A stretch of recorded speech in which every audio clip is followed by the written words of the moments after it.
নতুন বাংলাদেশ সৃষ্টিতে cub scout সদস্যদের আত্মত্যাগকে নজিরবিহীন বলে আখ্যা দিয়েছেন প্রধান উপদেষ্টা ডক্টর মোহাম্মদ ইউনূস।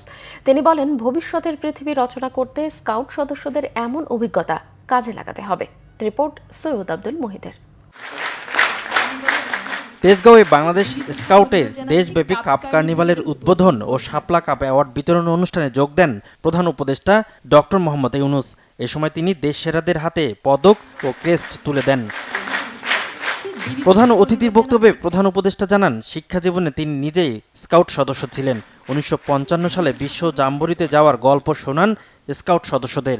বলেন, শিক্ষা জীবনের এই বয়সের অভিজ্ঞতা অর্জন ভবিষ্যৎ গড়ার পথ তৈরি করতে পারে। সারা ভবিষ্যৎ রচনা হবে তোমাদের এই বয়সের অভিজ্ঞতার মাধ্যমে। ঠিক আছে, সেই বয়সে এসে দরজাটা খুলে দেওয়া সবার জন্য একটা মস্ত বড় দায়িত্ব হিসেবে রইল তোমাদের জন্য। যাই হোক, আমিও তোমাদেরকে ঈর্ষা করছি, যেহেতু তোমরা ওইখানে আছো এখন।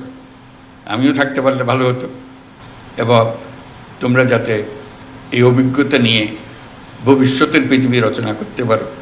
বাংলাদেশের জুলাই বিপ্লবের সময় স্কাউটিংয়ের আত্মদান সারা বিশ্বের স্কাউটিংয়ের ক্ষেত্রে একটি বিশেষ ও গৌরবের দিন বলেও তিনি উল্লেখ করেন। শুধু বাংলাদেশের স্কাউটিংয়ের ক্ষেত্রে না, সারা বিশ্বের স্কাউটিংয়ের ক্ষেত্রে আজকে একটা বিশেষ গৌরবের দিন। 4 জন